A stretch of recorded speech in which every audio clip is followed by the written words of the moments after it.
apakah benar Habib perkataan-perkataan mereka yang mengatakan Abdullah bin Ahmad Muhajir itu tidak ada? Ini semua karangan-karangan Dajjal Imaduddin dan pengikut-pengikutnya. Tolong perhatikan. Siap mau dengar? Siap mau dengar? Siap mau dengar? Perhatikan, ini kitab abad keempat. Setelah kita baca nanti, kita akan kasih sok terapi tegangan tinggi terhadap Imad dan pengikut-pengikutnya Imad. Kita akan beri sok terapi nantinya. Al-Haddad dari Alawiyin, Al-Hamid dari Alawiyin, Al-Attas dari Alawiyin, Al-Jufri dari Alawiyin, Bahashim dari Alawiyin. Banyak para kabir, hampir mayoritas wali-wali di Indonesia ini, di dunia ini 60-70% Alawiyun. Ini yang dinafikan, ini yang diingkari. Gali adab, biadab itu kelompok-kelompok Imad itu.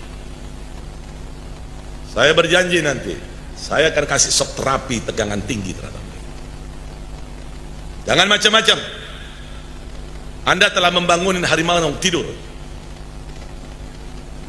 Kami akan buat goncang nanti dunia ini gara-gara sampean. Kita ini tidak gila hormat. Tapi pada saat dia mengatakan Alawi Jahannam, Alawiyin Jahannam, tunggu. Suatu saat kalian akan bertemu dengan saya nanti. Saya akan kasih shock terapi tegangan tinggi terhadap kalian nanti. Saya ingatkan kepada para santri, baik yang ada di Jember, atau yang ada di Banyuwangi, atau yang ada di Lumajang, atau yang ada di Probolinggo, atau yang ada di Pasuruan, atau yang ada di Madura, atau yang ada di Surabaya, para santri, jikalau ada kelompok-kelompok Imad, kelompok-kelompok pencaci maki Sada Alawiyin ini, pertama laporkan dulu kepada aparat kepolisian. Tapi kalau kepolisian tenang-tenang saja, polisinya tidak mau menggerak, polisinya malah memberikan fasilitas, umpamanya kita akan kasih shock terapi mereka dengan tegangan tinggi sebagaimana kita kasih shock terapi terhadap orang-orang Syiah. Kita akan kasih shock terapi terhadap mereka. Tunggu waktunya. Kalau Syiah kita bisa sikat, kita bisa bumi hanguskan, apalagi kelompok-kelompok Dajjal Imad ini. Kira-kira dibiarkan atau dilawan? Tidak ada jalan lain kecuali kita akan kasih shock terapi tegangan tinggi nantinya. Kalau Syiah saja di Madura, di Puger, di Bondowoso, di Bangil, di Surabaya, di Madura, kita bisa kasih shock terapi dengan tegangan tinggi. Pasukan-pasukan mereka kita rontokkan, apalagi pasukan-pasukan Dajjal Imad ini kita akan berikan shock terapi dengan tegangan tinggi. Kalau tidak gitu, tidak akan pernah selesai ini. Lihat nanti, sabar nonton. Jangan bisa dibiarkan ini kelompok-kelompok Dajjal ini tidak bisa dibiarkan. Betul tidak? Betul tidak? Tunggu waktunya. Pasti kami akan beri shock terapi tegangan tinggi, bukan dengan tegangan rendah, tegangan tinggi. Karena suatu hal mensahihkan nasab Alawi saya tidak terima, kecuali sayanya musyahadah dalil dianya. Cikima dalilnya bohong-bohongan kabeh. Mau ana sing marah-marah. Wong Tanggul kan. Katanya Imad Dajjal. Ini ada kitabnya, kitab abad keempat. Sudah sahih di sini disebutkan bahwa Ubaid anaknya Ahmad. Ini kitab namanya Abnaul Imam. Wah, ini kitab Abnaul Imam sudah saya bahas hampir 2 tahun yang lalu ketika pertama kali saya mengeluarkan tesis saya. Seorang kiai dari Pelamunan Banten datang ke rumah saya, manggilnya Abah sama saya, kiai dari Pelamunan, sekarang ketua PCNU Kabupaten Serang sekarang, namanya Gus Robi. Abah, ini ada kitabnya ini, karena dia mondoknya di Yaman. Ini ada kitab Abnaul Imam fi Misr wa Syam. Masya Allah, kata saya tidak ketemu kitab ini kok Kiai Robi bisa ketemu. Sini saya lihat, saya teliti kitabnya, ternyata kitab ini adalah kitab palsu, baru dicetak tahun kemarin, tetapi mengatasnamakan tahun 473 atau 37 Hijriah. Ternyata kitabnya itu kitab aslinya 20 lembar, dikarang oleh orang yang ada di tahun 199 Hijriah. Hanya menerangkan anaknya Sayyidina Ali dan cucunya Sayyidina Ali, Abnaul Imam fi Misra wa Syam Al-Hasan wal Husain. Tidak menerangkan yang lainnya karena tahunnya saja masih tahun 199 Hijriah. Sedangkan Ubaid itu wafatnya 383 Hijriah. Masa iya orang yang hidup di tahun 199 Hijriah bisa mencatat orang yang ada di tahun 383 Hijriah? Bohong apa aku? Bohong. Lah iki jebari marah-marah bahwa kitabnya sudah ditemukan, ini kitab abad keempat. Ya 473 kan kuduna abad kelima. Wis ngomong salah, isinya salah. Kalau misalnya kitab itu benar, itu sing cerdas-cerdas kan sing ngebela kayak Rumel Abbas, kayak Idrus Romli, itu dulu yang akan dipakai untuk menjawab saya. Profesor Said Agil Al-Munawar pasti akan membawa dalil itu kepada saya. Tetapi kenapa mereka tidak membawa? Karena mereka pun tahu itu kitab palsu. Dan kepalsuan itu diakui di mukaddimahnya ada. Mukaddimahnya ini kitab dikarang pada 199, tetapi kemudian ditambahi pada abad ke-12, ditambahi lagi pada abad sekian, ditambahi lagi oleh yang terakhir Yusuf Jamalul Lail yang baru wafat beberapa tahun kemarin. Lah itu kitab Murtadha Az-Zabidi yang katanya adalah menetapkan dan mengisbat Ba'alwi, itu kitabnya juga palsu. Kitab palsunya dari mana sih? Kiai tahu aja kalau palsu-palsu. Karena percetakan itu biasa dicetak itu menggunakan jasa peneliti. Misalnya nih ada manuskrip ditemukan di Rumbia, manuskrip ini atas nama Pangeran Diponegoro, panggil dari UI, filolog suruh nyetak. Tetapi peneliti tidak akan bohong. Dia akan cerita, manuskrip ini memang dikatakan tulisan Pangeran Diponegoro, tetapi dilihat dari kertasnya tidak memungkinkan dia berada pada masa Pangeran Diponegoro. Kertasnya ini dicetak atau diproduksi pada tahun 1950, sedang di Diponegoro tahun 1825. Dari jenis tulisan yang ditulis pun tidak mencerminkan tulisan yang dipakai pada tahun 1825. Ini adalah tulisan abad ke-20. Itu tahu. Dan dia ngomong bahwa menulisnya ketika di Lampung. Pangeran Diponegoro katanya menulis kitab ini di Lampung. Sedangkan tidak ada pernah berita diketahui Pangeran Diponegoro pernah ke Lampung. Itu sebenarnya Pangeran Diponegoro siapa?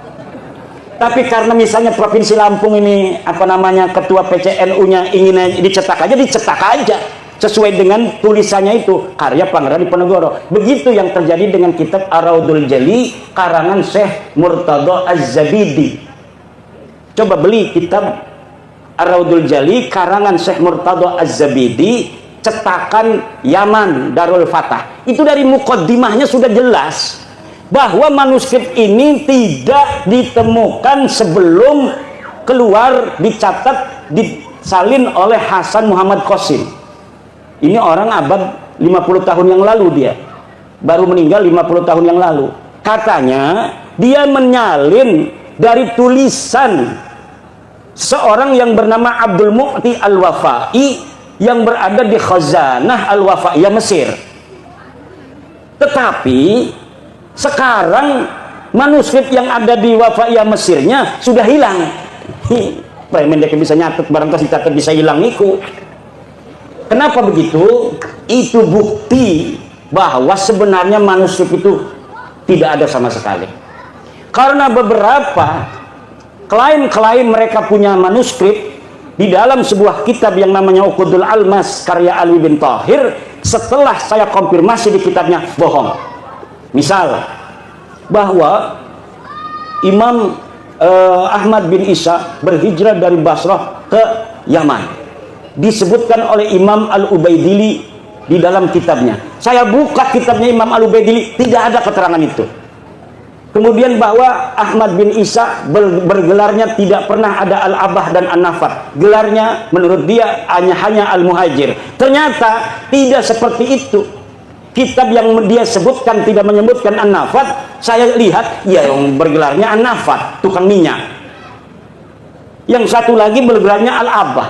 Al-Muhajir tidak pernah ada di kitab-kitab dari mulai hidupnya Ahmad bin Isa sampai dimunculkan pada 800 tahun kemudian nama Al-Muhajir sebagai alibi bahwa Ahmad bin Isa ini hijrah ke Yaman. Padahal yai Ahmad bin Isa ini orang pernah pindah ke Yaman. Lakas sama sekali berita kepindahan Ahmad bin Isa ke Yaman. Dia terkonfirmasi kitab abad kelima Al-Ghaibah karangan At-Tusi adanya di kota Madinah Al-Munawwarah. Dicari kapan wafatnya, tidak ada berita kapan wafatnya. Dicari di mana dia ini dikebumikan, tidak ada. Kenapa sampai dia tidak dicatat? Mungkin dia mati muda, tidak terlalu banyak peran dalam kehidupan. Kalau orang yang banyak peran, ketua PCNU, ya kadang-kadang anak nulis di media online. Ketua PCNU menghadiri acara pelantikan PWI Kabupaten Lampung Tengah. Berarti dia historis pernah ada di media online. Coba nama-nama yang hadir. Coba lihat di Google. Ketik nama Kiai Haji Suparman Abdul Karim. Langsung merebet anak. Dia historis. Banyak yang memberitakan. Tapi kalau bapak-bapak kita yang tidak pernah ikut gabung-gabung di organisasi, dikir bening jogoa, gelati arane Samsuri, lakan di Google le.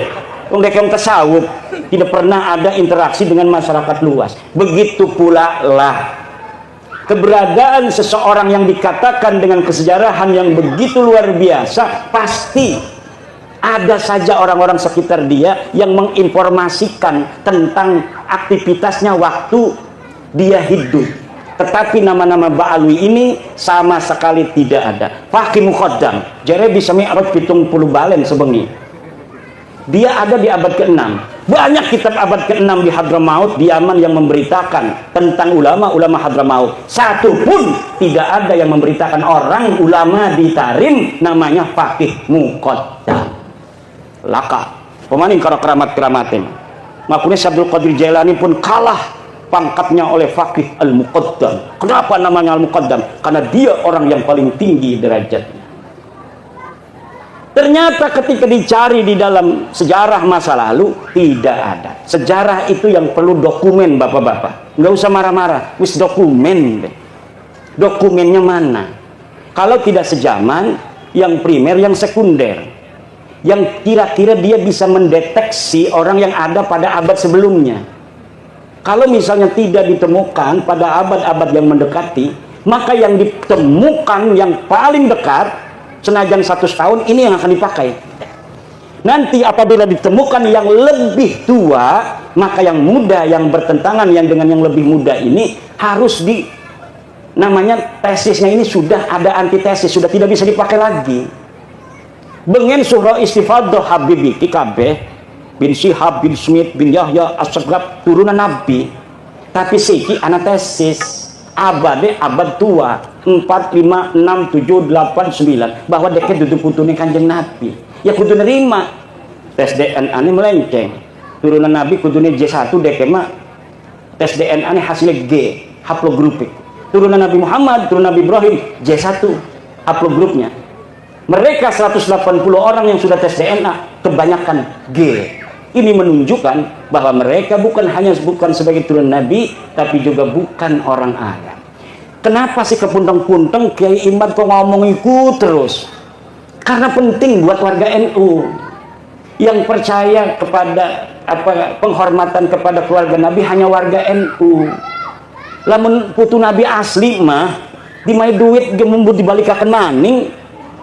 Putu Nabi asli kependak putu Nabi asli misalkan bapak-bapak kok. Bapak menghormati dekenya lebih menghormati nanane. Itu ciri-ciri keturunan Nabi asli. Kalau kita menghormati dia, lebih menghormati kita. Kalau kita ngasih duit, dia lebih ngasih duit kepada kita. Karena nggak mau kalah keturunan Nabi pada kebaikan. Kalau orang tawadu, maka kita akan kalau kita tawadu, dia akan lebih tawadu. Itu ciri keturunan Nabi asli. Lebih baik dia yang menanggung derita daripada rakyat yang menanggung derita. Itu ciri keturunan Nabi asli. Bukan yang mengorbankan orang lain untuk kepentingan dia. Bukan. Ciri Nabi asli itu keturunannya adalah keturunan Nabi asli. Dia rela menderita. Yang penting umat Islam ini bahagia. Bukan sebaliknya. Nyuruh orang-orang berantem demi kepentingan dia. Sementara dianya aman-aman saja. Nyuruh orang-orang Indonesia berantem, dianya enak-enakan tidur. Orang-orang yang bodoh dari orang-orang yang bisa dipengaruhinya, suruh gulat sama orang-orang yang menentang kepentingan dia. Ini adalah yadullu ala annahum laisu min dzurriyyati Rasulillah Muhammad sallallahu alaihi wasallam bil marrah. Sama sekali bukan. Dari cara wajahnya ngomong marah, hal tarawna fi wajhihi nuran nubuwah. Lah, idza ra'ainahum ma ra'aina fi wujuhihim nuran nubuwah minar rahmah. La nanduru ila wujuhihim rahmah, walakin nanduru ila wujuhihim at-takabbura wat-tafakhura wat-ta'aliya 'alal akharin. Na'udzubillah, summa na'udzubillah min dzalik.